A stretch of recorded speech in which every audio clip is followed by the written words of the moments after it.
Ok, boa tarde a todos.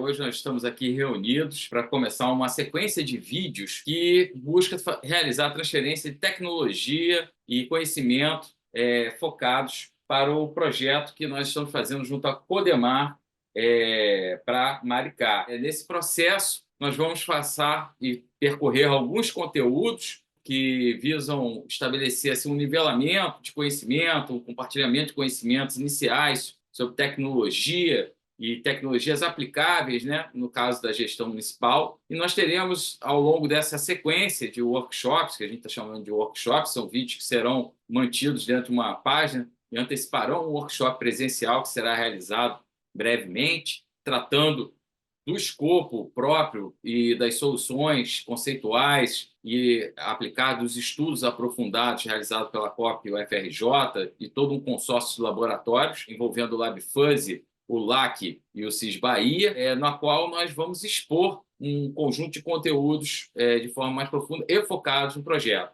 Essa curadoria que nós realizamos aqui, ela tem um viés de tornar mais palatável, né, um conjunto de conceitos que nós estamos abordando. Então, vamos passar pela parte de inovação, propriedade intelectual, vamos passar pela parte de Data as a Service, ou seja, o consumo de dados e uso de dados para tomar decisão, principalmente de gestão, no caso municipal. Vamos ter uma parte grande sobre georreferenciamento de informações, todo esse conjunto de bases de dados, utilizando mapas e outros conhecimentos e outras estatísticas, álgebra de mapas, para extração de resultados importantes para diagnósticos dentro de cidades. Vamos falar de planejamento com o professor emérito Carlos Alberto Nunes Cossenza, vai expor um pouco das técnicas e das abordagens em lógica fuzzy para enfrentamento desses tipos de problema e para o traço de diagnósticos. E vamos ter também um módulo sobre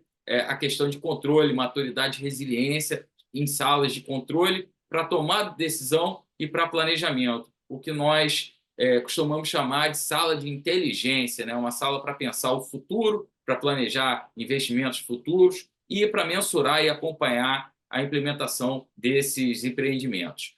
Bom, no dia de hoje, nós vamos ter a exposição da advogada pesquisadora Gabriela Santos, especialista em propriedade intelectual, que é nossa consultora permanente, não só nossa do LabFuzzy, mas também de todo o FRJ, teve uma passagem brilhante pela Agência de Inovação e hoje também está assessorando aí vários grupos da COP UFRJ, e a nossa convidada de hoje para expor um pouco sobre propriedade intelectual, inovação, transferência e tecnologia. Gabriela, muito prazer te receber aqui e o palco é seu. Muito obrigado. Eu que agradeço o convite, Fábio, e a possibilidade de estar participando com vocês, né, desses projetos, que são projetos muito interessantes, e a gente, no primeiro momento, pode se perguntar por que a propriedade intelectual, né, inovação e transferência de tecnologia num projeto tão específico como esse, né, com Maricá, com a Codemar. A propriedade intelectual ela está intrínseca, né, nos projetos de pesquisa, desenvolvimento e inovação. Não tem como a gente falar de projetos de pesquisa, desenvolvimento, né, e inovação, mesmo só aqueles que nem tenham inovação, sem falar de propriedade intelectual. Então, é interessante que os partícipes eles entendam um pouco como funciona, né, o sistema de propriedade intelectual e como que é a aplicação e como que a gente pode fazer esse recorte para que seja mais aplicável, né, dentro da realidade de Maricá, considerando que a gente está aqui falando um pouco sobre esse assunto mais direcionado para eles, né? Então, assim, já agradecendo essa oportunidade, eu vou aqui compartilhar uma apresentação que eu trouxe para guiar aqui a nossa conversa. Então, o tema é a introdução, né, à propriedade intelectual e mecanismos legais de inovação, e como que a compreensão, né, básica desses elementos de propriedade intelectual nos projetos de pesquisa e desenvolvimento e inovação tem uma interseção com a transferência do conhecimento, né, porque às vezes a gente não tem uma tecnologia, né, uma patente ou algum ativo de propriedade industrial a ser transferido dentro dos projetos, ou a ser explorado dentro dos projetos, mas nós sempre temos propriedade intelectual, né? Essa é uma questão que muitas pessoas têm dúvida, né? Porque nos projetos falam assim, mas isso não tem patente, isso não tem nenhum ativo aí que seja inovador, né? E nós sempre temos, né? Mesmo que seja direito autoral, que seja um know-how, nós sempre temos propriedade intelectual nos projetos, né? Então, é importante que a gente saiba como utilizar. Então, propriedade intelectual, ativos intangíveis, é como eu estava falando, know-how, direito autoral e a propriedade industrial. A propriedade industrial, ela está dentro da grande área que é a propriedade intelectual, né? A propriedade industrial, ela é dividida naqueles ativos que a gente faz registro no INPI, né? Que é o escritório de propriedade industrial que faz esse tipo de registro no Brasil. A gente tem outros escritórios no mundo inteiro. E os ativos protegíveis, né, são as patentes, patente de modelo de utilidade, patente de invenção, o desenho industrial, as marcas, cultivares, que é uma forma sui generis, né, mas a gente consegue fazer proteção delas, né? Não é muito o caso aqui do nosso projeto, mas um ativo interessante, né, que é pouco explorado. E o registro de programa de computador, né? O segredo de negócio e os contratos de exclusividade, eles são ativos intangíveis, né? Que têm uma importância muito grande, mas que não são protegíveis mediante registro nesse órgão, né? Que é o Instituto Nacional de Propriedade Industrial. Eles são ativos protegíveis através dos instrumentos jurídicos, né? Por isso que é tão importante também a gente celebrar, né, os acordos, os contratos, os acordos de confidencialidade e outros instrumentos que abordem o escopo, né, dessas pesquisas de uma forma, de outras pesquisas ou de outro tipo de negócio, porque aqui a gente está falando, né, de uma forma mais ampla, que abordem esse tipo de proteção também, né? O segredo de negócio muito mais aplicável a relações empresariais e os contratos de exclusividade também, mas não deixa de ser importante que a gente tenha conhecimento disso, mesmo que no âmbito acadêmico, porque nós nos relacionamos muitas vezes com empresa, né? E isso para o nosso cliente, né? Para o nosso parceiro é importante. Eu trouxe aqui assim, um overview, né? São as particularidades de cada forma de proteção. Eu não sei o quanto, né, a nossa audiência sabe de propriedade intelectual, de propriedade industrial também, mas eu resolvi fazer esse overview porque eu acho que alcança, né, quem não sabe nada, quem sabe um pouco, ou relembra pelo menos, e é uma forma de a gente introduzir também o tema, para depois aprofundar em outro momento, né? Que hoje a gente não vai ter tempo para falar das especificidades, né, de cada um desses ativos, mas eu acho que é interessante a gente ter pelo menos esse olhar. Eu imagino que esse conteúdo todo, bom, é à toa que a gente tem mestrado, né, Pois dedicado é, somente a isso. Então, assim, a ideia é realmente que a gente faça uma aproximação e sim. que as pessoas possam entender e ter esse contato mais tangível, né? Nesse caso, tornar mais tangível essa questão, né? Dentro de projetos e até em termos de empreendimentos, coisas que possam surgir. A gente esse movimento é para realmente abrir para técnicos, para a população, para as pessoas, é um movimento até de transparência também dessas questões, né? E Desculpe te faz parte interromper. da transferência do conhecimento, né? Porque para a gestão municipal pode parecer muito distante esse assunto, mas é um assunto para quem trabalha, né, com parcerias e ainda mais com o município, né, que trabalha tanto com inovação, né, que está sempre na vanguarda, está sempre procurando projetos, né, de inovação aberta. É interessante, é importante que todos, né, que estão ali à frente dos projetos tenham pelo menos uma noção de como funciona, né? De quais são os ativos e como é que funciona, como é que pode ser tangibilizado isso. Então, assim, as particularidades de cada forma de proteção, né? As patentes, os modelos de utilidade e o desenho industrial têm 20, 15 e 25 anos de vigência, né? Respectivamente.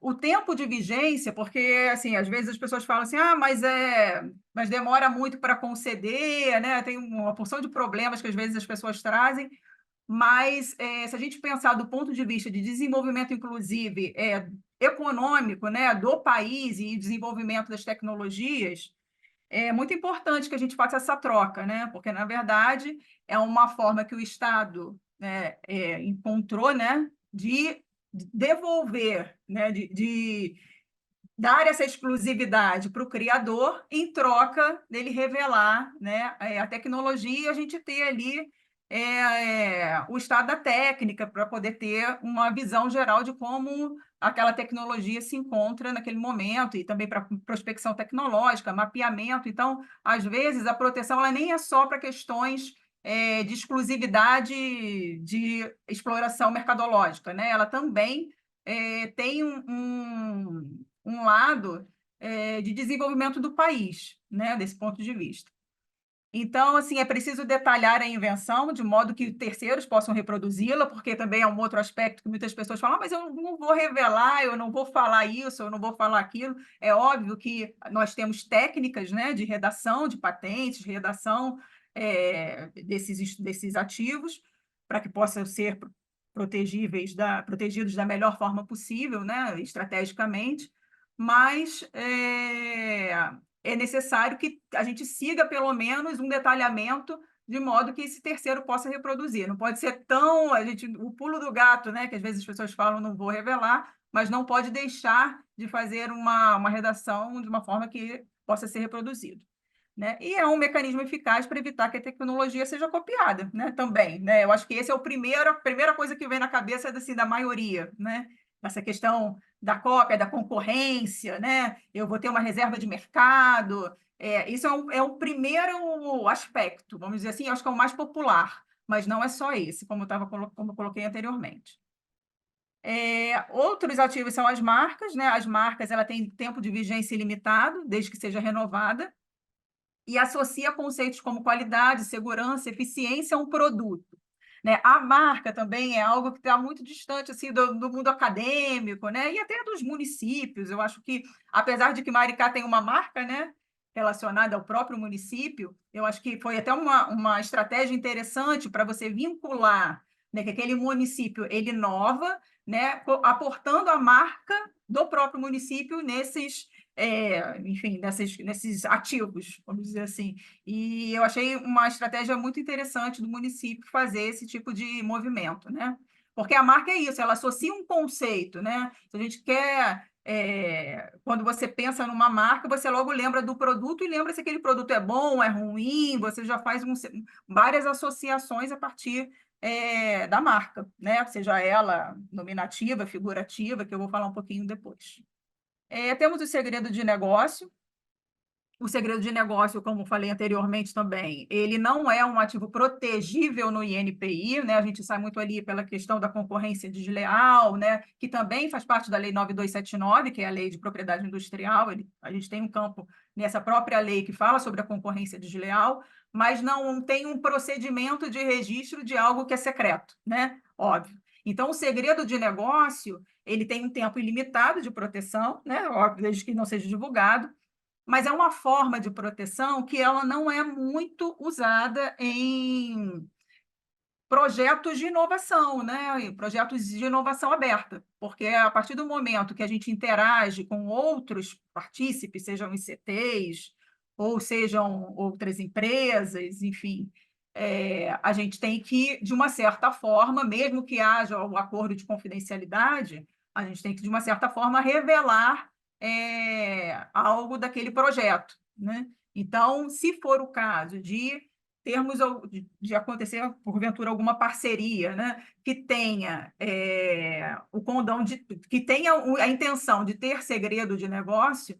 tem que ser muito bem amarrado isso no instrumento jurídico, de uma forma assim que não é trivial, para que possa ser aplicável e que tenha algum tipo de êxito, porque nesses casos é muito mais difícil.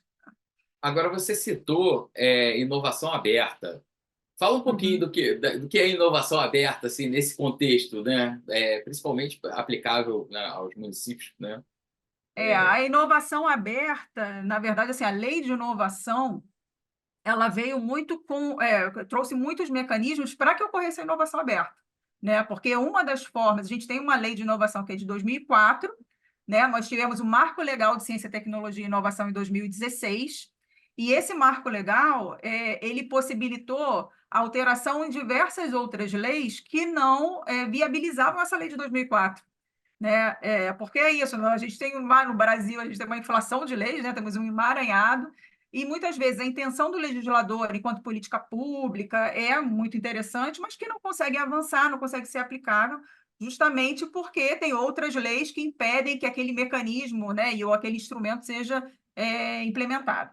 Então, a lei de inovação, eu acho que principalmente a intenção dela é fazer a interação entre público e privado.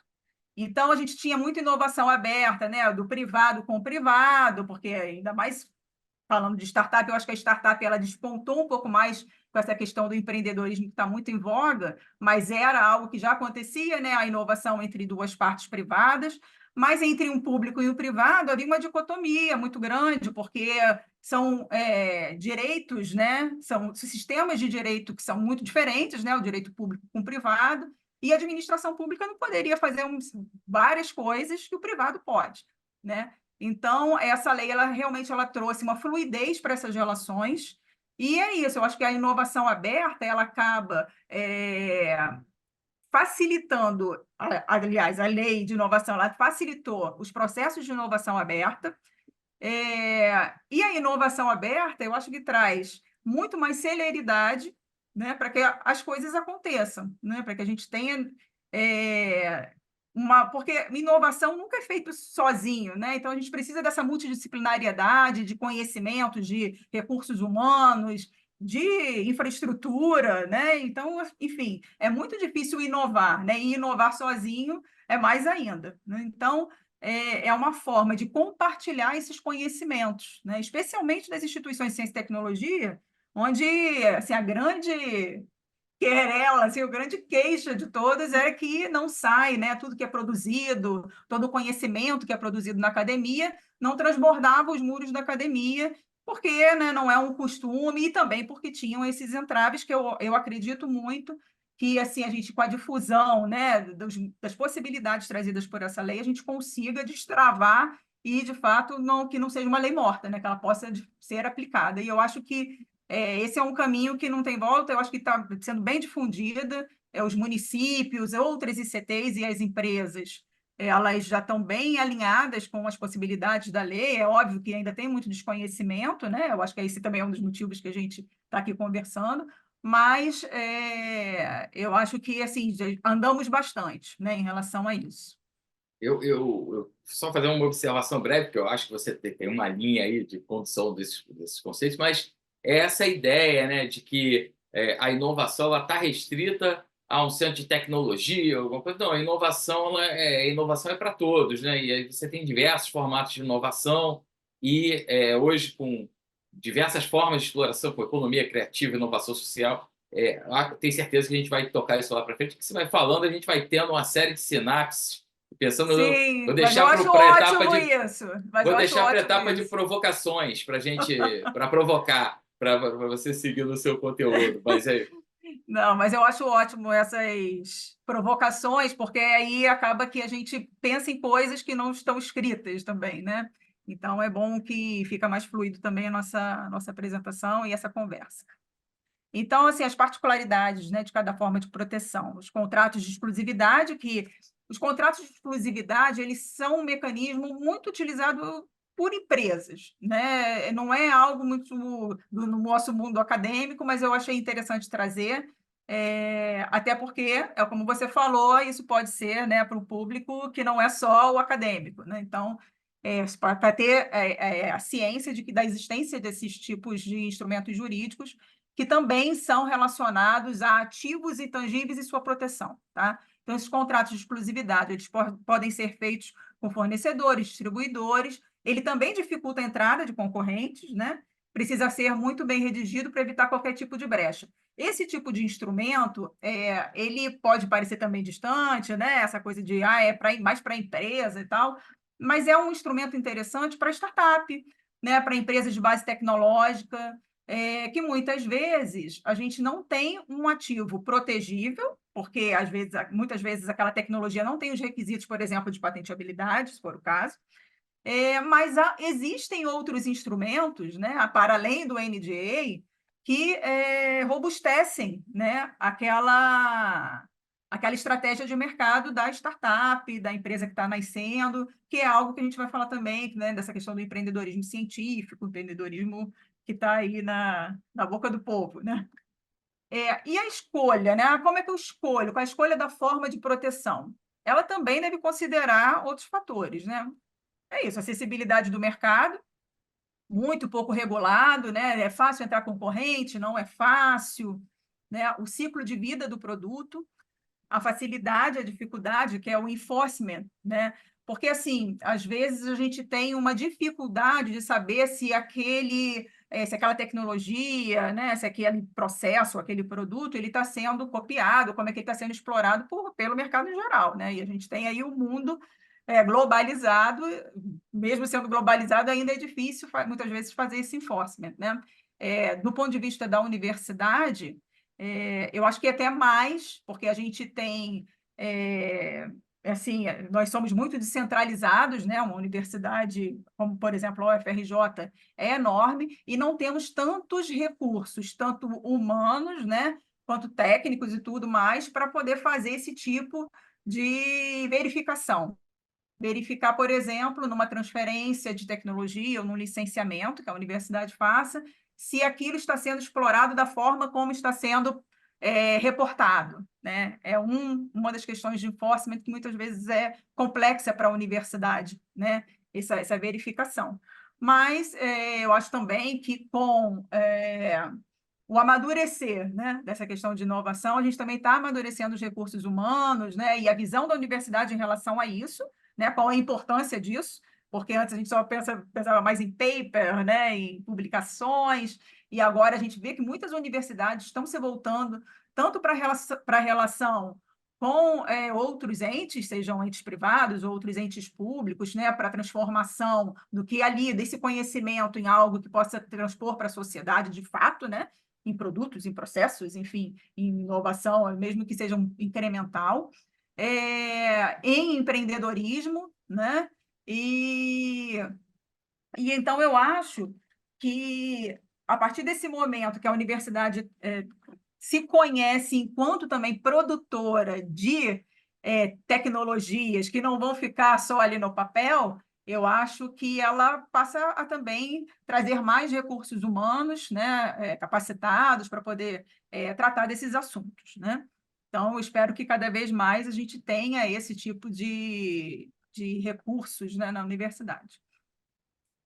Litígios, né, que são os custos envolvidos, o tempo para decisão. Então, muitas vezes, vamos proteger, vamos fazer um pedido de patente, tem que verificar se aquilo tem uma liberdade de comercialização, né, porque muitas vezes a gente faz o depósito de patente, ele fica ali um tempo até ser concedido como uma expectativa de direito, mas quando de fato você vai colocar aquela patente no mercado, nem sempre é tão a patente, né, o objeto da patente no mercado, nem sempre é tão tranquilo assim, né? Porque a concorrência vai se movimentar e vai tentar anular, fazer alguma coisa para impedir que tenha essa reserva de mercado, né? Então, esse é um dos pontos que tem que ser observados quando decidir fazer um depósito de patente ou não, né? A curva de aprendizado da concorrência e a velocidade de obsolescência também. Isso é algo porque, às vezes, é um trabalho, um custo para algo que vai rapidamente ser substituído. E, como eu disse também há um tempinho atrás, o INPI, ele demora, né? É uma queixa que não é uma queixa sem fundamento, realmente demora. Eu acho que já demorou mais, né? Eu acho que a gente está aí caminhando também com processos mais eficazes no INPI, mas é algo que tem que ser observado, né, nas formas de proteção, quando for escolher. O que pode ser patenteado no Brasil, esse aqui eu fiquei até em dúvida se eu colocava ou não, porque a gente já entra aí numa minúcia, mas eu acho que é interessante a gente ter uma noção de que as criações que impliquem um desenvolvimento, né, que ela traz uma solução para um problema técnico, né, ela pode ser, a gente pode começar a pensar em proteger, tá? E aí a gente teria que ver se há os requisitos de patenteabilidade, que são aplicação industrial, né, a novidade e atividade inventiva. Nem tudo que parece inovador e que é inovador, muitas coisas são inovadoras e não são patenteáveis. né? Então, Uhum, eu acho que às vezes as pessoas fazem muito, mas isso não tem patente, mas é inovador. Inclusive, aqui fazendo até um parênteses, né? A transferência de tecnologia que a gente fez na UFRJ, né, que foi uma das maiores transferências de tecnologia, ela não tinha patente, foi um know-how. Né? Então, é uhum. importante, né, que todo mundo que trabalha com pesquisa, com desenvolvimento, fique atento, né, para isso, porque nem tudo que terá um interesse do mercado será só o que tem patente, o que é protegido. Patente ou outro tipo de ativo, né? Eu falo patente porque Uhum. na universidade a gente trabalha mais com esse tipo de ativo mesmo.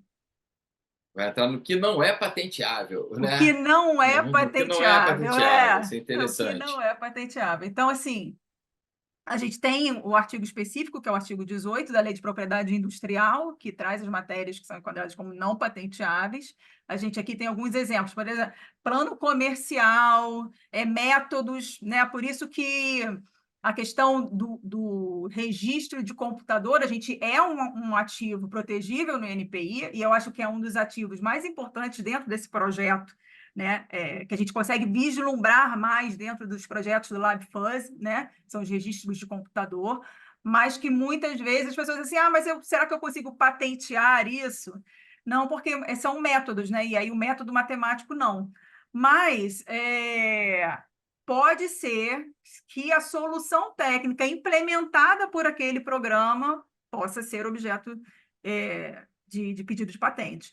Então, não é que assim, não pode jamais, eu acho que isso é uma questão de análise técnica mesmo, né? Sim, Só esse fazendo formato assim. de automação, né, de um algoritmo desse processo que utiliza o método e embarca isso em termos de códigos fontes e trata dados de entrada e cria saídas, isso sim teria essa condição, né, uma vez que, mediante análise, né, que a gente sempre está Isso, colocando isso, que é sempre importante, isso aí é interessante falar para a audiência, que realmente não são questões assim triviais e que necessitam realmente, como nós fazemos aqui com a doutora Gabriela, dentro da UFRJ, e outros profissionais que trabalham conosco também, um acompanhamento constante para que tenha essa análise, essa visualização de oportunidade ou não, e que possa te dar algum tipo de orientação em termos de, olha, vale a pena investir, encarar um processo, às vezes,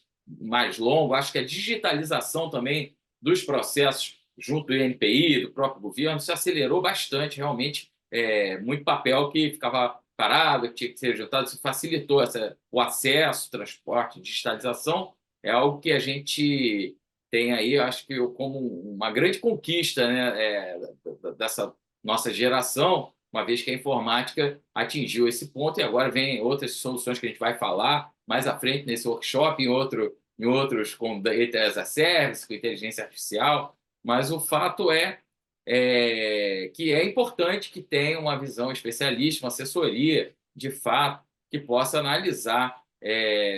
E uma outra observação que eu acho que é pertinente fazer nessa questão do patenteável ou não patenteável, que a gente falou dessa questão da inovação não está só restrita à universidade, né? Ela também acontece naquele pequeno empreendedor que descobre uma maneira melhor, de repente, de carregar ou descarregar produtos, organizar sua entrega, ou melhora, de repente, o vencimento de um produto que é perecível, consegue ter um processo. Enfim, existem diversas maneiras, né? E eu acredito e por isso é importante a gente citar isso, porque esse projeto que a gente está fazendo, que tem como pano de fundo o sistema lagunar, mas não só o sistema lagunar, né? Toda a cidade com sugestões aí de criação de infraestrutura, e criação de infraestrutura gera condições, né, também para a inovação, para a exploração, seja em diversos aspectos, né, da economia criativa, que a gente já citou aqui um pouco, mas em serviços, em outras práticas, né?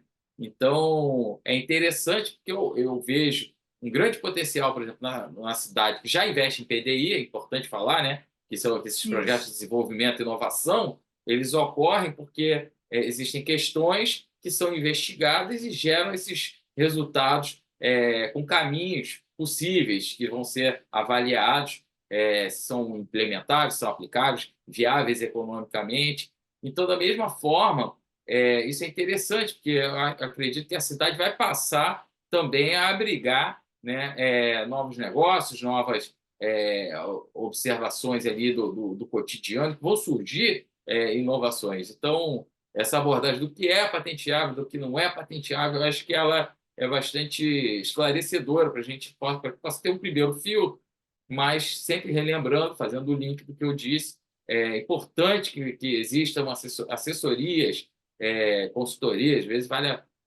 economiza muito tempo de quem está, principalmente quem está empreendendo, que está sujeito a É, risco e não tem, como a gente fala, não tem tempo para gastar, né? Precisa percorrer muitos processos, tem muitas barreiras, empreendedorismo, startups, toda essa coisa. Então, acho assim que é importante que a gente coloque isso justamente porque as pessoas podem ter vários insights e falar, olha, o que eu estou fazendo lá eu faço diferente do que todo mundo faz, né? Então, às vezes são soluções simples, mas que conduzem realmente a aplicações que transformam economicamente a vida das pessoas, das cidades, como você falou, inovação é feita para colaborar com o país, né? Então, isso, bom, exatamente. vamos Não, abordar. e é importante também, a gente está falando aqui de patentes, mas especialmente para essas startups, saber por quê, né? Muitas vezes é interessante para ela fazer um registro de software, porque ela precisa daquilo, aquele ativo vai ser interessante para ela conseguir uma subvenção, né? Porque aí ela vai pontuar mais. Então, saber o porquê, que nem sempre é o mercado que está lá na frente, né? Porque para a gente ter uma questão concorrencial, né? Uma vantagem competitiva desse ponto Sim, de vista, é o objetivo, né? Às esse vezes o excesso, objetivo esse às acesso a vezes o objetivo está financiamento muito anterior. esse acesso a financiamento, então, acho que é um pulo do gato, porque Sim. realmente você pode abrir diversas portas para essas invenções, né, Não é que para essas eu estou dizendo assim posições. que é fazer por fazer, mas esses registros eles podem ter objetivos diversos para diversas situações, né? Então, nem sempre é só questão do mercado mesmo, e de concorrência, e de você ter uma barreira. Às vezes é necessário para isso, uma questão simples de subvenção. É interessante para aquela empresa de base tecnológica ter um ativo, porque é um ativo da empresa, né? Já que é uma empresa que geralmente nasce sem recursos, enfim. E isso robustece, né, a questão da atividade empresarial. Então, eu acho que assim, é muito importante que todos saibam relacionar o que é patenteável, o que não é patenteável, mas que também estejam atentos para assim, outras formas de proteção, né? Especialmente, por exemplo, direito autoral, que está presente, né, muito na nossa vida, né, na academia, o know-how, que é esse saber fazer, que também está muito presente nesses projetos. E que muitas vezes são negligenciados até pela própria academia, né? Porque eu acho que está tão ali intrínseco aquele, mas isso é todos sabem. Não, nem todos sabem. Então, aquela transferência, aquele conhecimento que vai ser transferido, ele tem um valor, né? Não que vai ser um valor de algo que vai ser valorado e comercializado, explorado economicamente, mas ele faz parte de todo um arcabouço de uma transferência de conhecimento que que quem está recebendo, né, aquele receptor, não tem. Então, é muito importante que a gente fique atento a Perfeito. isso, né? E aí, aqui, assim, da bancada ao laboratório, né? Que é isso, um pedido de patente, ele é resultado de uma atividade de pesquisa, desenvolvimento. As informações patentárias, elas fornecem valiosas informações durante esse processo de pesquisa, que é uma dúvida muito grande, às vezes, mas é quando que eu faço, né? É interessante que faça o quanto antes, mas a gente sabe que muitas vezes a pesquisa ainda vai ter um desenvolvimento, né? Vai ser robustecida mais para o final, e aí os pesquisadores deixam para fazer esse tipo de avaliação, né, e implementação de pedidos mais para o final. Mas é interessante e é importante durante todo o processo da pesquisa e desenvolvimento cuidar dessas informações, né? Mesmo que através da confidencialidade, né, do cuidado que a gente tem dentro do laboratório. Então, esse compliance, vamos dizer assim, laboratorial, ele é muito importante quando a gente está trabalhando com ativos que não são ativos só da pesquisa do aluno, né? É a pesquisa do aluno, do pesquisador, mas que tem interesse de um terceiro. né? Então, a gente precisa ter esse compliance. Até para Então, não é formar essa só como pedido de conduta, patente. até Ah, para formar essa conduta ética, moral, né, que existe dentro desse processo, vem registrando passo exatamente. a passo. Eu gostaria que você falasse um pouco, você falou de maturidade, né? Ou seja, a tecnologia ela tem diferentes tipos de maturidade. Pode falar um pouquinho disso para a gente? Assim, é um protótipo, já já está pronto para entrar no mercado, ou está no intermediário? Porque esses estágios, você falou em estágios, né? Esses estágios que você vem registrando, justamente ele acredito que ele pegue esses momentos aí intermediários, né? Assim, quando a gente está pensando, quando pensamos em proteção, por isso que eu falei, é interessante o quanto antes, né? Mas sabemos que tem um custo, que tem o tempo, né? Muitas vezes a pessoa está envolvida na pesquisa, não tem muito tempo para pensar nessa parte. Mas o quanto antes é interessante, porque não esperar ser um protótipo, ou já está validado, porque a gente corre contra o tempo, né? E nós estamos aqui pensando em algo, mas o colega do lado pode estar pensando também, né? As coisas não são únicas e exclusivas, né? As ideias, né? As invenções, e então as pessoas podem pensar coisas parecidas, invenções parecidas ao mesmo tempo. Então, a gente tem a questão da prioridade, né? E da novidade. Então, às vezes, se demorar muito, outro pode fazer o depósito e você perder aquela oportunidade de proteção pela questão da novidade, que é a quebrada. E a novidade, ela, que também isso é importante trazer, que muita gente faz confusão. A novidade, ela é mundial. Então, pode ser que aquilo nem esteja sendo comercializado no Brasil, né? Mas ele não vai poder ser patenteado porque está sendo comercializado na China, né? Porque está sendo, aliás, porque está protegido na China, então não pode ser patenteado aqui. Então, essa questão e a territorialidade, porque ele pode estar patenteado lá, e aí vai ter uma exclusividade de exploração comercial no país em que há o patenteamento, mas se não estiver, por exemplo, no Brasil, aqui a gente não vai poder proteger por patente, mas vai poder explorar se não está aqui, né? Então, assim, a questão da exploração comercial é diferente da proteção por patente, né? Ela é territorial e a outra é mundial. Então, assim, eu acho que essa questão do TRL, né, da maturidade tecnológica, que a gente aplica muito, né, nos projetos, ela é interessante para a gente fazer esse racional do desenvolvimento do projeto, em que momento estamos, especialmente com projetos com empresas de base tecnológica, empresas nascentes. É muito interessante essa questão do TRL. E também para a gente tomar decisões em momentos adequados, né, dentro dos projetos. E eu acho que, assim, para essa questão, se for possível, para a questão da proteção, quando a gente já tiver elementos suficientes, né, para fazer a redação, né, como eu falei lá no início, para descrever, né, como um terceiro, se ainda já tiver amadurecido isso, mesmo que ainda não haja um protótipo, não tenha validade, é importante a gente faça quanto antes a proteção, o pedido de proteção. Tá? Os mapeamentos tecnológicos, eles ajudam a obter informações sobre tecnologias ligadas a produtos, processos e áreas específicas. E isso aqui é uma das vantagens, né, desse sistema que nós temos, né, que não é só porque aí só aquela. Muita gente até demoniza, né, o sistema de patentes, mas eu acho que é um sistema que promove o avanço da pesquisa tecnológica, né? Ele promove, porque justamente também dá esse radar, né? Traz esse painel, mapeamento tecnológico do que está acontecendo em termos de desenvolvimento enfim, de tecnologias. Você Então, não é. citou agora uma condição que é bastante interessante, né? Que é a partir do aparecimento e do registro das invenções, você consegue modelar, vamos dizer, um terreno tecnológico, né? Um horizonte, em que estado de arte, em que níveis, em que modelos de aplicação, como isso. E aí isso é bastante interessante, né? Porque você começa a trazer condições para realmente ter como é que eu posso dizer, adicionar, né, e não trabalhar também dentro de uma mesma base tecnológica, ali dentro da mesma ideia, né? Você consegue gerar direções sobre desenvolvimento tecnológico de maneira macro também, né?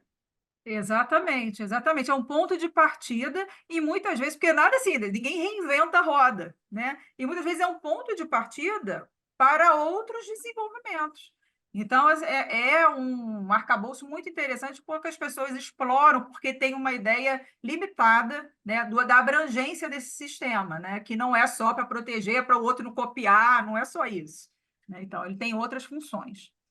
Também realiza, acho que é interessante falar isso, né? Quando você faz a patente, você está transformando aquele conhecimento que é tácito, né? Que passa, às vezes, de um profissional para outro, de um especialista para outro, para um modelo explícito, né? Que fica registrado como, inclusive, para a gestão do conhecimento, isso é fundamental, né? Exatamente. Então, assim, nos ambientes, assim, muitas vezes, quando a gente recebe fomento público, nem pode deixar de registrar ou deixar em segredo, né? É uma obrigatoriedade fazer o depósito, né, do pedido de patente, porque, não sei, por exemplo, a Embrapi, porque ela quer explorar, não, ela nem tem direito a isso. Ou porque a UFRJ tem interesses comerciais, não. Mas justamente para expor, né, para o país, né, para quem vai se aproveitar desse sistema, do que está acontecendo, né? De ter esse radar tecnológico, justamente. E quando eu vou saber se uma pesquisa pode virar uma patente, né? Isso daí é uma pergunta que muita gente também faz, assim, é difícil, porque depende muito do caso concreto, mas de uma forma geral, né, ela vai solucionar. Uma patente, o objetivo é isso, solução para o problema existente. Então, assim, existe um problema técnico e eu consegui uma solução para o problema técnico. Agora, se essa solução ela tem os requisitos e pode ser protegida, aí é uma outra fase, né? Que é a fase realmente de fazer essa verificação, né? Enfim, e aí outros indícios são assim, eu consigo obter resultados melhores do que já existe, porque aí a gente faz a busca de anterioridade, né, que é justamente para ver o estado da técnica, para saber se aquilo já existe ou não, porque pode ser que para mim aquilo seja uma solução maravilhosa que nem precisava ter sido pesquisada, né? Por isso que é É, interessante que todo mundo faça a busca de anterioridade antes de começar um projeto, para ver se aquilo já está tem, feito, tem né? uma, tem uma abordagem básica que eu gosto bastante, que você fala assim, esse processo, o produto, ele melhorou a questão de custo, ele melhorou a qualidade, agregou mais qualidade do que o tradicional, ele trouxe flexibilidade ou velocidade de transição, né? Então, a gente tem alguns objetivos de desempenho que você fala, olha, realmente esse invento ele agrega em custo, deu mais economicidade, o processo que levava muito tempo ficou mais curto, então a empresa consegue render mais, ou então quebra menos, né? Tem um método que você preserva mais, por exemplo, até o operador humano, né? Porque a gente brinca, e aí eu acho que isso aí o doutor Mário Vidal, no outro workshop, vai Hum. falar bastante, né? Mas a gente tem essa herança de substituir o ser humano, né? Essa coisa até colonial, né? De colonizador, de falar, não, troca o ser humano, coloca o ser humano em determinado. Então, determinados inventos você consegue, inclusive a tecnologia hoje ela prevê muito isso, né? Que você tem um melhor aproveitamento do fator humano, né? Sim, sim. Da figura humana ali em termos de E essa é uma preservação. celeuma muito relacionada, inclusive, a algo que você falou sobre inteligência artificial, né, sobre essas tecnologias, que, do ponto de vista de propriedade intelectual, envolve muitas discussões relacionadas a direito autoral, né? Muitas. A gente nem dá para Sim, entrar nisso, porque aí a gente tem que marcar outro workshop.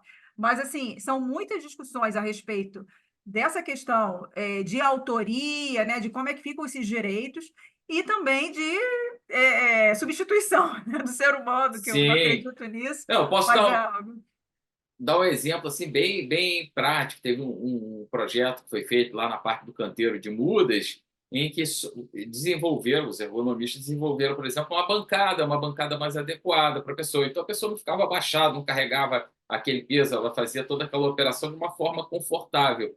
Parece que não é inovação, mas é inovação. Ela trouxe melhoria para o trabalho, para o desempenho, né? É um modelo, acredito que seja um modelo de utilidade até, né, da bancada uhum. especialista. Então, assim, é, Porque A quando a gente fala... maioria das inovações são incrementais, né? E a gente tem novos conceitos de inovação, né? Que inclusive estão presentes na lei, né? No marco de 2016, que são inovações organizacionais, né? Quando eu penso em inovação, o pessoal acha que tem que fazer né? Uma coisa extraordinária, e nem sempre é.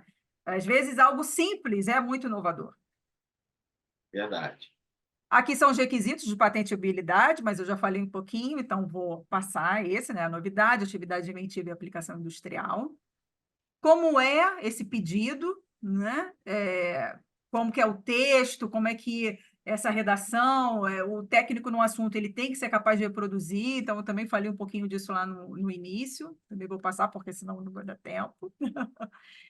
E eu trouxe um pouco aqui a natureza das marcas, porque eu acho que marcas, patentes, né? Aí patente de desenho industrial, né? Eu acho que também a gente trabalha bem na universidade, essa questão do direito autoral eu não vou entrar porque é muito amplo, mas é algo que está muito em voga também, até por questões dessas novas tecnologias, né?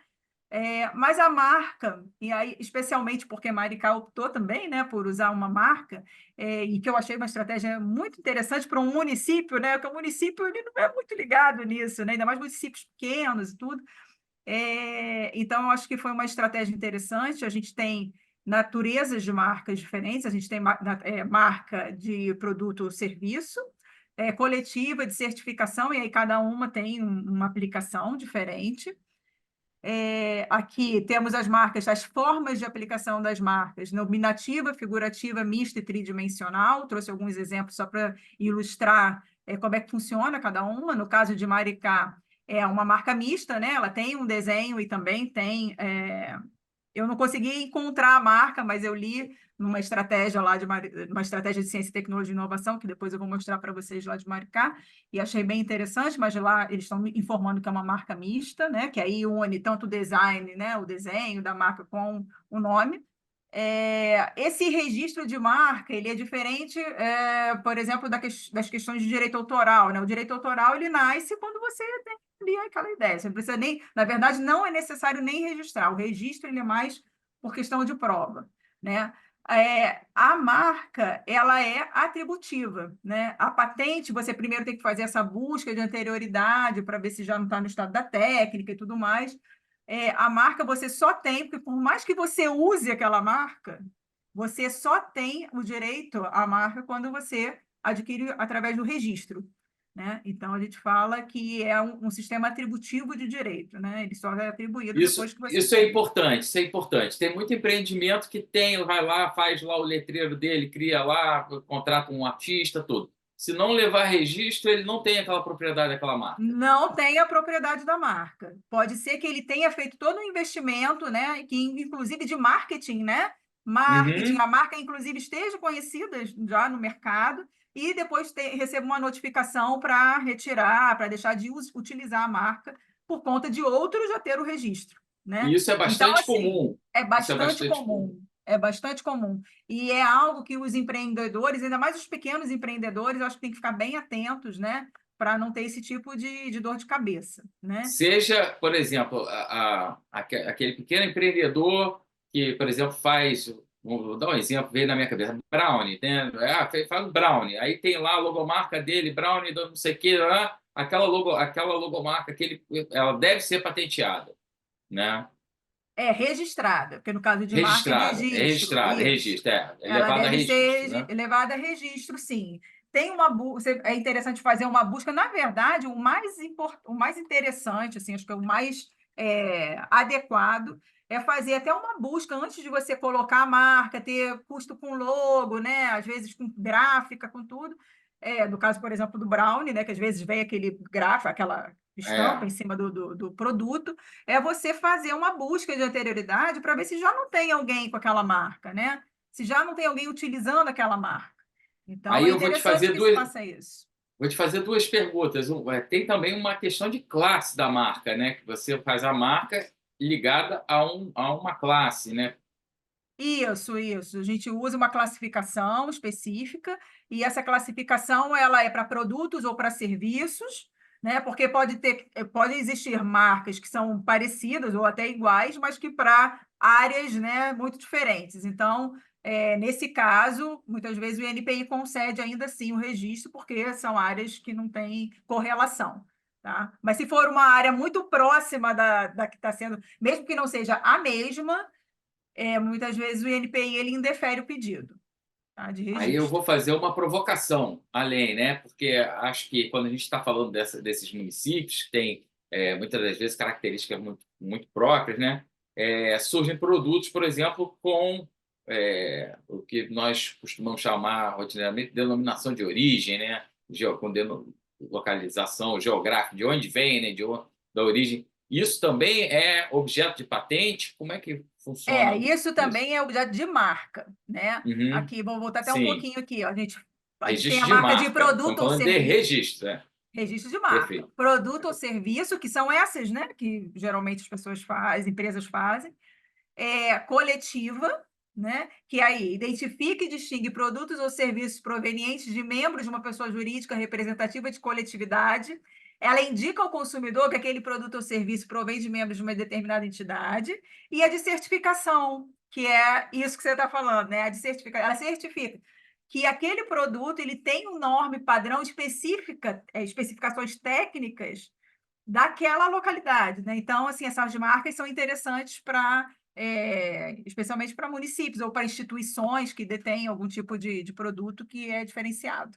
Perfeito. Isso aí eu acho que é um toque bacana da gente dar aqui nesse workshop, porque eu acho que tem muitos empreendedores lá e Não, podem e surgir isso para o próprio associações. município, exatamente, para o município, para as instituições, né, que trabalham com esse tipo de incentivo ao empreendedorismo é importante, porque isso agrega muito valor ao produto, né? Agrega muito. Então, a gente depois, se for o caso, pode até marcar um workshop, se for interesse, falando especificamente, aí, trazendo os exemplos, né? Porque isso já foi utilizado por muitos municípios, né? Só que aí eu não trouxe porque ia ficar muito específico de marca. Muito E aí bacana. não. Uma outra situação que acontece muito é colocar o R, né? Às vezes a marca não é registrada. Esse R de marca registrada, ele só pode ser adicionado quando você já tiver o registro, não é nem quando você pediu a NPI, não. Quando o INPI concedeu o registro e você tem aquele registro de fato, de direito, aliás, você pode colocar o R lá na sua marca. Mas eu já vi muitas pessoas colocando o R como se fosse marca registrada, que não é, né? Na verdade, isso vai até contra a lei, né? O programa de computador, eu falei um pouquinho antes, né, dentro dos institutos, né, desses ativos que podem ser protegidos, ele é uma proteção sui generis, ele tem uma lei específica, que é a 9.609 de 98.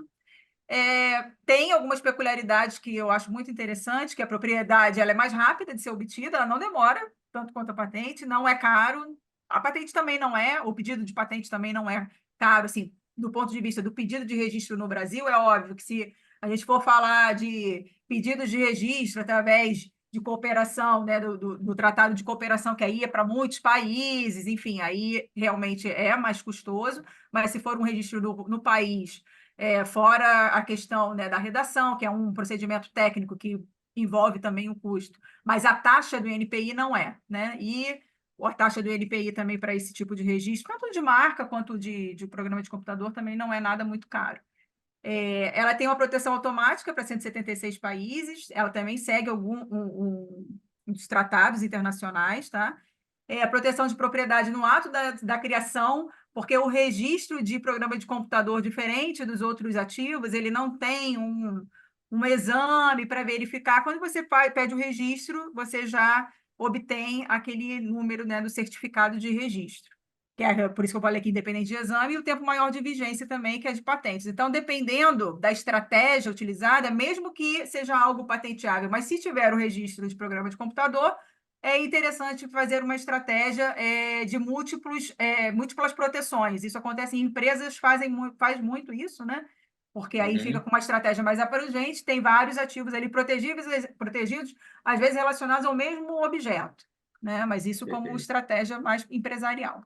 Aqui falando um pouquinho, né, dessas criações, que ela tem um condão do direito autoral, porque aquilo ela nasce quando você está fazendo ela programando, né? Então ela já tem essa carga de direito autoral, E o que eu falei também antes, esse programa de computador em si, ele não é protegido por patentes, né? Mas para processos, produtos que solucionem problemas técnicos, alcançando efeitos técnicos não relacionados, se for só mudança no código, aí sim a gente pode pensar numa estratégia de proteção por patente, mas isso é muito, muito caso a caso. O INPI tem discutido muito, porque tem aumentado muito os pedidos nesse sentido, né? Até por questões, né, óbvias, a gente está aí com inteligência artificial, com todas essas tecnologias muito latentes, né? Então, o INPI tem recebido muito esse tipo de tecnologia e está se debruçando, né, sobre o assunto, né, para ficar mais claro o que pode, o que não pode, até onde pode. Perfeito, está criando esse arcabouço legal, né, para balizar Exatamente, justamente isso. exatamente.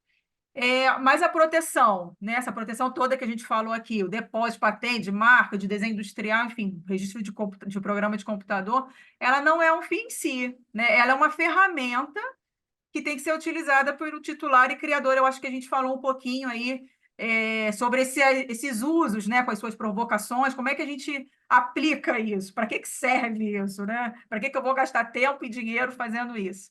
Então, eu acho que essa é uma pergunta importante, né? Quando a gente está fazendo uma estratégia de proteção, é importante se perguntar por quê e para quê, né? Por isso que ela não é um fim em si mesmo. É interessante a gente saber da existência dessas ferramentas, mas também da forma como ela é utilizada, especialmente nos projetos de pesquisa, desenvolvimento e inovação.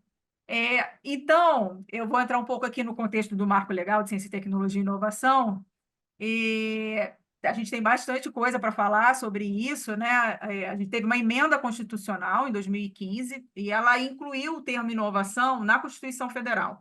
E aí, por conta disso, foi possível, né, a modificação em mais de 9 leis que tratavam sobre o assunto, e a todo esse arcabouço a gente chamou de Marco Legal de Ciência, Tecnologia e Inovação. Por isso, muitas vezes, as pessoas confundem, a lei de inovação, ó, 13.243 de 2016. Não é. A lei de inovação ela é de 2004, ela teve modificações implementadas por essa lei de 2016, que tem o decreto, que é de 2018, que trouxe as diretrizes, né, de aplicação de todo esse arcabouço, né, dos instrumentos. E eu acho que eu já até falei e perpassei um pouco sobre essa questão durante as outras falas, durante a outra fala, né?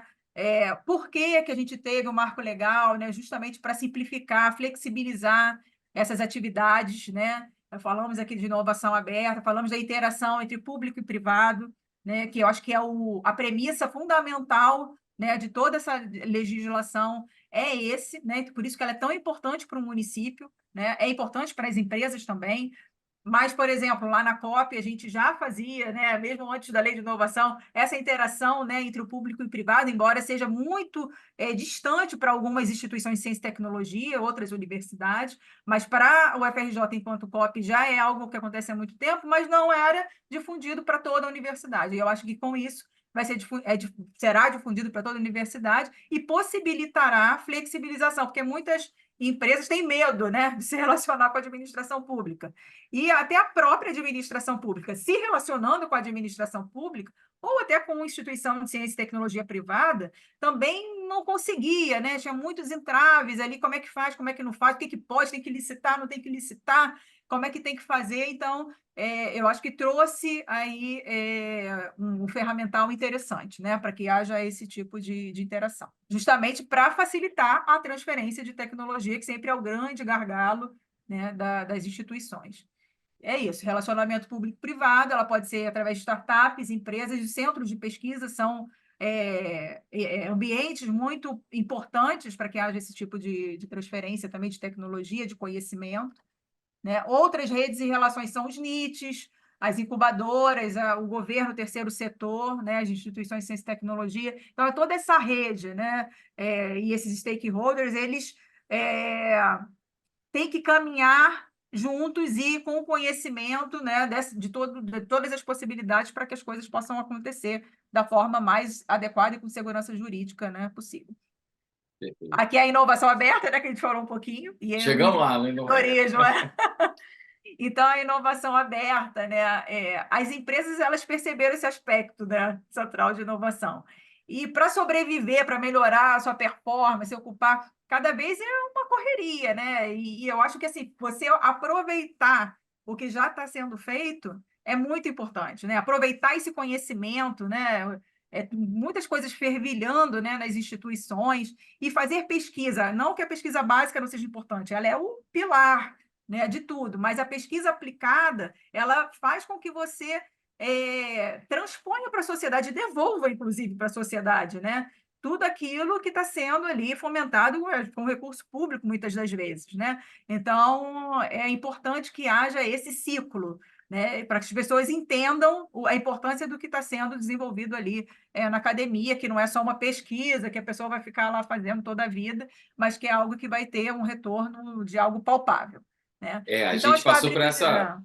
essa experiência aí, por exemplo, da pandemia, que foi bastante traumática. E eu Exatamente. falo, olha, pesquisadora que mapeou lá o código, é uma pesquisadora como centenas, milhares que nós temos dentro da universidade trabalhando, né? Pessoa comum que acorda todo dia, pega ônibus, vai trabalhar, né? Então, é muito importante que a gente consiga tanto desenvolver a pesquisa de base, claro, que tem essa investigação meio que não vê ainda, mas também a aplicada, que entrega à sociedade a solução para um problema, claro, típico. E Problema principalmente existente, né? Já é, existe esse quando problema, a né? gente está Então, em emergência, aí realmente a inovação ela precisa. Aí vem esses formatos todos de aceleração, de desenvolvimento de projeto, uma série de coisas, e até discussões que a gente teve, por exemplo, valida ou não valida, né? Qual o custo de uma vida, vale a pena passar esse risco, tem maturidade suficiente para jogar no mercado? Não estamos falando só de vacina, estamos falando de uma série de produtos que a gente tem acesso aí todos os dias, né? Eu posso dar um exemplo muito breve, assim, só para. Tem muita gente que teve problema, por exemplo, com creme de cabelo no carnaval, né? No ano passado isso veio à tona e agora voltou de novo. Produtos que são lançados sem a devida, aí são retirados do mercado sem devido aprimoramento. Então, a universidade, não só a universidade, né, mas também você falou aí dos núcleos de inovação, centros de pesquisa, ICTs, tem esse papel importante de desenvolver, né, que vai além da ideia ao produto e, principalmente, quando é aplicado, é excelente, porque a gente realmente consegue é, devolver à sociedade, né, esses investimentos, essa espera, as pesquisas são muito é, longas, né? Então, os núcleos de inovação, eles vieram justamente para fazer esse papel, né? Eles têm atribuição, todas as instituições de ciência e tecnologia, elas têm que ter, por uma obrigação legal, um núcleo de inovação tecnológica. É, e o núcleo de inovação tecnológica ele tem esse papel de transpor, né, de transferir as tecnologias, de fazer outras coisas também, mas acho que o princípio é justamente esse, fazer a transferência de tecnologia. E um aspecto importante, que aí entra muito essa questão do empreendedorismo, né, especialmente o empreendedorismo científico, é esse vale, né, porque a universidade, né, as pesquisas, ela vai até um determinado ponto. Quando você já está num regulatório, né, numa validação de um produto que vai para o mercado, ela já está ali precisando de uma outra pegada, né, que é uma pegada empresarial, não é mais sim, acadêmica, não é mais de pesquisa só, né? Óbvio, tem lá que ficar de mãos dadas com a pesquisa, mas precisa de algo mais. Então, aí é que entra a importância das spin-offs acadêmicas, das startups, né? E, às vezes, das empresas grandes que vão levar aquilo ali adiante, né? Até ela sim. chegar no mercado, tem ainda um caminho. Às vezes a gente acha que só se for uma coisa muito simples, mas se for algo mais sofisticado, né? Mas apesar de que na pandemia a gente viu a fragilidade, foi a dor e o amor, né? A gente É viu a verdade. fragilidade, né, de não ter insumos, né, de não ter privilegiado a fabricação, né, essa indústria interna, né, de muitas coisas, mas também de IFA, enfim, de um monte de coisa, mas também a gente viu a importância da ciência, né? Eu acho que isso ficou Sim, claro para a maioria, porque aqui a gente vive num mundo que a gente sabe a importância da ciência, mas a maioria da população não tem esse alcance. Então, eu acho que a pandemia ela também mostrou como é importante, né, a ciência. E o que ela faz, né? Porque tão, assim, às vezes não é tão do que ela é palpável, né? capaz, é Do verdade, que é ela é verdade. capaz. É diferente do trabalho do policial, né? Do que você sabe o que faz, do advogado, sabe? Mas o cientista, o que que o cientista está fazendo? Ah, é aquela pessoa lá estranha, fica lá no aparelho. Não é isso só, né? O que que ele faz, né? Existe um Então, estereótipo, né? Um estereótipo muito estereótipo. da academia dessa e até isso de colocar, olha, as pesquisas elas não vão, elas não chegam, não, isso aquilo acontece lá. Em muitos casos, realmente, mas se você comparar, por exemplo, com as próprias startups, né? Eu falo, você tem um berçário de ideias, muitos programas desses que você tem diversas ideias e que você sabe que dali 10% talvez consiga atingir um nível de maturidade que entre no mercado e receba essa atenção, seja de um órgão de fomento, financiamento, ou de uma empresa que possa desenvolver e agregar também naquela ideia, porque a ideia é uma parte, mas É desenvolver a uma ideia, parte, exatamente. como Tudo isso que a gente está falando desenvolver, né? aqui, né? É, Proteção, é uma parte, porque a parte do mercado ela é muito árdua, né? é, A parte, por exemplo, sim. regulatória, né, que envolve muito mais o empreendedor, é muito árdua, né? Então, eu acho que esse fomento, né, e esse apoio ao empreendedorismo ele é muito importante justamente para isso, né? Muitas coisas que a universidade sozinha não consegue, e aí precisa desse braço. E por isso que, junto com o Marco Legal de Ciência, Tecnologia e Inovação, também veio Marco Legal das Startups, né, para trazer outras ferramentas, né, que também ajudem nessa parte. E esse é um ponto que eu acho que é muito interessante em termos das gestões municipais, né? Porque, assim, as cidades elas têm problemas e qualificam seus problemas, são capazes de descrever seus problemas. E essa busca por soluções, e não só soluções, porque às vezes eu brinco, só tem alternativa quem tem mais de uma opção. Quem tem uma opção só não tem alternativa, né? Então, quando você cria esse desenvolvimento, por exemplo, a parte de pesquisa, tecnologia, você confronta essas alternativas, né? Aí sim, né? Você tem mais de uma opção, você cria opções, você consegue avaliar, olha, mas isso aqui contribui muito para o social, mas será que isso vai ter economicamente isso vai ser bom? Né? Talvez, mas e ambientalmente? Ambientalmente é péssimo. Então, ainda tem esse viés todo que hoje a gente está imerso, né? Em termos a gente fala de governança, de aspectos ambientais e sociais, né? Que cada vez mais vai ser imperiosa dentro das decisões de investidores, de aporte dos governos, né? Mas eu acho assim que esse ambiente municipal, e no caso, principalmente Maricá, que a gente tem bastante, são favoráveis os fatores, né, que vão começar a se encadear e vão começar a se formar para o desenvolvimento, para o fomento, né, não só das soluções que a universidade vai entregar lá e vem entregando como na forma de relatórios, de estudos, de aprofundamento, mas também no próprio desenvolvimento dentro da cidade, né? Na medida que você Sim, e consiga. fora que é, essa questão do empreendedorismo, ela gera não só a transposição, né, das tecnologias e para chegar à sociedade, aquele desenvolvimento, ela também gera emprego, né? Que a ideia é que a empresa cresça e traga mais empregos, tem uma oportunidade para aquele empreendedor que muitas vezes saiu da academia, porque não tem vaga para todo mundo ser acadêmico, né? Então, assim, tem várias outras nuances que também são importantes para esses recursos humanos, né? Então, eu acho que não é só a questão mesmo de você ter algo inovador no mercado. Tem outras vertentes aí muito importantes também. fomenta a cadeia, né? A Primária, cadeia. secundária, né? Você tem também os fornecedores, tudo. Não, muito bom. Exatamente, exatamente. Então, para um desenvolvimento econômico de um município, é interessante ter olhos bem abertos, assim, para todo esse ciclo que é multidisciplinar e que tem que ter todos esses atores envolvidos, porque ninguém sozinho vai conseguir fechar, né, o ciclo, fazer tudo conforme tem que ser feito. Alguns instrumentos de interação, né, que a própria lei de inovação trouxe, os convênios, os acordos, contratos de prestação de serviços tecnológicos, os próprios contratos de transferência de tecnologia, a outorga de uso de laboratórios, que é algo super importante, né, e bem, eu acho que é bem eficaz, assim, bem eficiente. A encomenda tecnológica, que é um instrumento muito interessante para o município, né? A compra pública de solução inovadora é para startups, e ela é uma solução muito interessante também para os municípios, tá? Ela traz um mecanismo que vai ao encontro justamente do que nós estávamos falando, né, de fomentar essas startups. O município ele tem um instrumento, adequado, assim, legal, né, que previsto na lei de startups para isso, e eu acho que, assim, são leis que conversam, né, a lei de inovação, a lei de startup e outras leis que conversam justamente para a gente deixar tudo muito bem amadurecido, muito bem redondo, né, redonda a aplicação de todos esses instrumentos, tá? Tem outros instrumentos relacionados, o NDA, o Memorando de Entendimentos, enfim, outros que podem ser aplicados também nessas relações de parceria, né? Aqui eu trouxe um pouquinho dos governos e a inovação, né? Mecanismos interessantes para o uso pelo município, né? São essas alianças estratégicas, os projetos cooperativos, os ambientes promotores de inovação, dentre eles estão incubadoras, né? Polos, parques, tudo isso são ambientes que promovem a inovação e que estão muito próximos ali de possibilidades do município, né?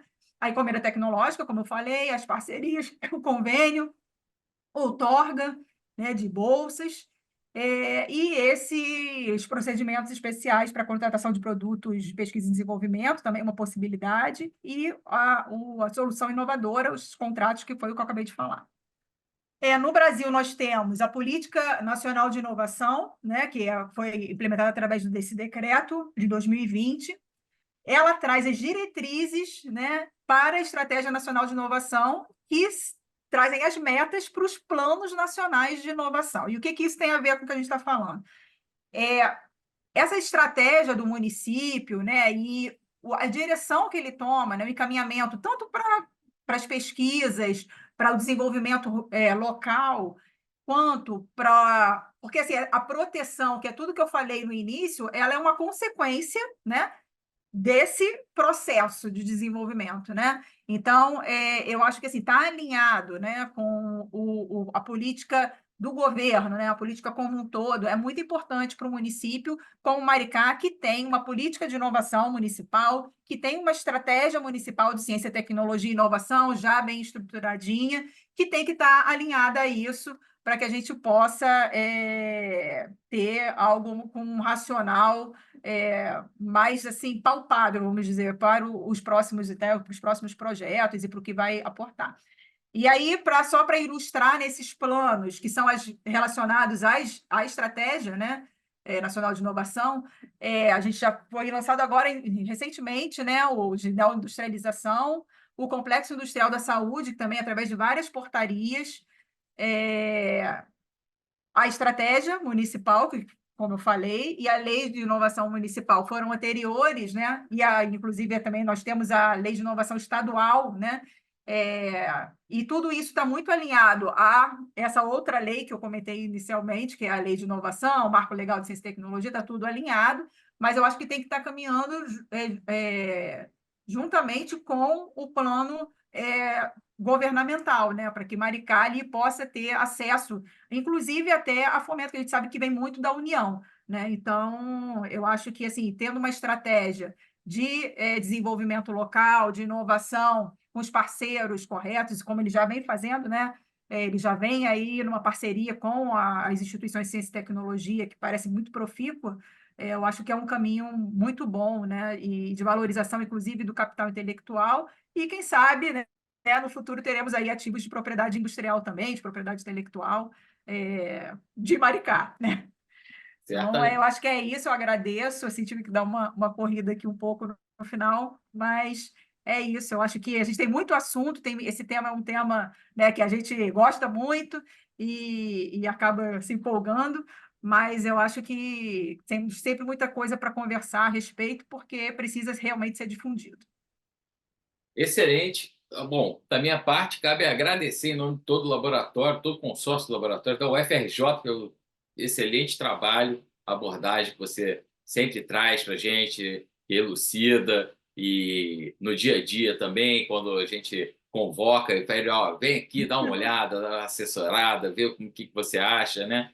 Então, nós queremos agradecer e compartilhar também todos esses seus conhecimentos, né, com essa nossa audiência, no caso, com a população, com os técnicos, com os gestores de Maricá, o qual a gente espera compor aí nos próximos seminários com uma base de conhecimento que seja útil e que dê vamos dizer, uma primeira alinhada para os conceitos que vão ser apresentados no nosso seminário presencial. Então, em nome de toda a organização, agradeço, Gabriela, obrigado, muito obrigado aí pelos esclarecimentos. A gente sempre aprende muito com você, né? Cada apresentação, a gente pensa e acho que esse é que é o nosso papel, né? Eu falei em provocações, de provocar e também ser provocado e assim, vamos manter contato e quem sabe a gente não vai levar também aí uma capacitação mais longa aí para os técnicos de Maricá, visando detectar essas oportunidades e ver o que pode ser feito. Eu acho que é um município que faz um dever de casa bastante interessante, porque já vem organizado, tá aí você mesmo apresentou, o próprio CETIM, outras, a Podemar e outras iniciativas, e que eu acho que tem tudo para dar certo. Bom, muito obrigado Muito e obrigada, a eu que gente agradeço. isso aí, a gente se vê no próximo vídeo. Obrigado. Tchau. Obrigada. Tchau.